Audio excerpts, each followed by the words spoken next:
ओम श्री गणेशाय नमः। ओम लक्ष्मी नमः। ओम सरस्वती नमः। ओम श्री आशुतोषाय नमः। माघ महात्म्य अध्याय 11 और 12।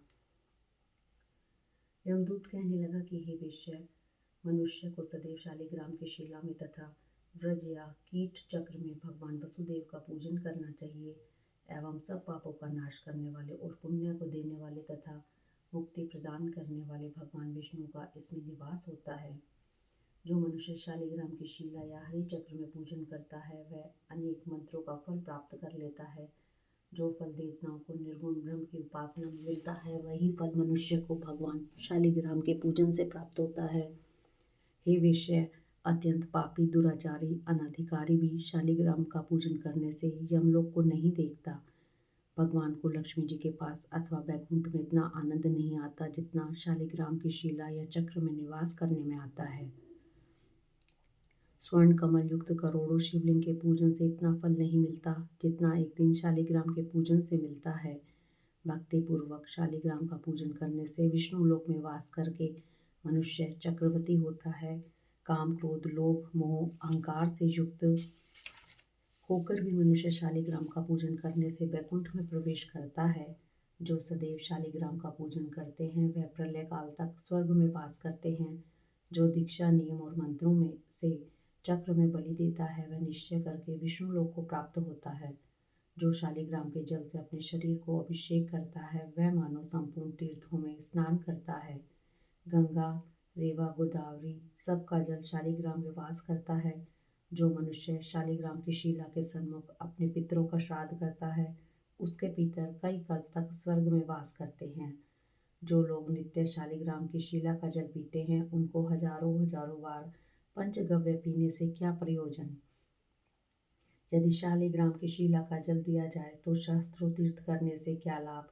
जहाँ पर शालिग्राम है वह स्थान तीर्थ के समान ही है। वहाँ पर किए गए संपूर्ण दान होम करोड़ों गुना फल को प्राप्त होते हैं।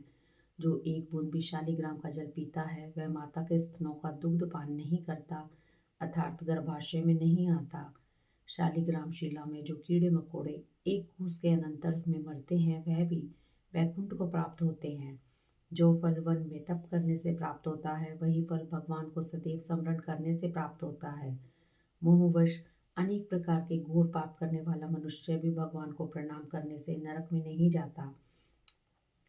संसार में जितने तीर्थ और पुण्य स्थान हैं भगवान के केवल नाम मात्र के कारण से प्राप्त हो जाते हैं। 12वां अध्याय। यमदूत कहने लगा कि जो कोई प्रसंगवश भी एकादशी का व्रत को करता है वह दुखों को प्राप्त नहीं होता। मास की दोनों एकादशियों को भगवान पद्मनाभ के दिन होते हैं। जब तक मनुष्य इन दोनों में व्रत नहीं करता उसके शरीर में पाप बने रहते हैं। हजारों अश्वमेध सैकड़ों वाजपेयी यज्ञ एकादशी व्रत की 16वीं कला के बराबर भी नहीं है। एकादशी के दिन व्रत करने से 11 इंद्रियों से किए गए सब पाप नाश हो जाते हैं। गंगा गया काशी पुष्कर कुरुक्षेत्र यमुना चंद्रभागा कोई भी एकादशी के तुल्य नहीं है। इस दिन व्रत करके मनुष्य अनायास ही वैकुंठ लोक को प्राप्त होता है।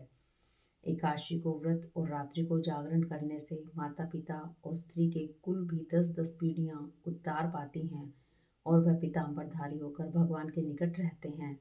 बाल युवा और वृद्ध सब तथा पापी भी व्रत करने से नरक में नहीं जाते।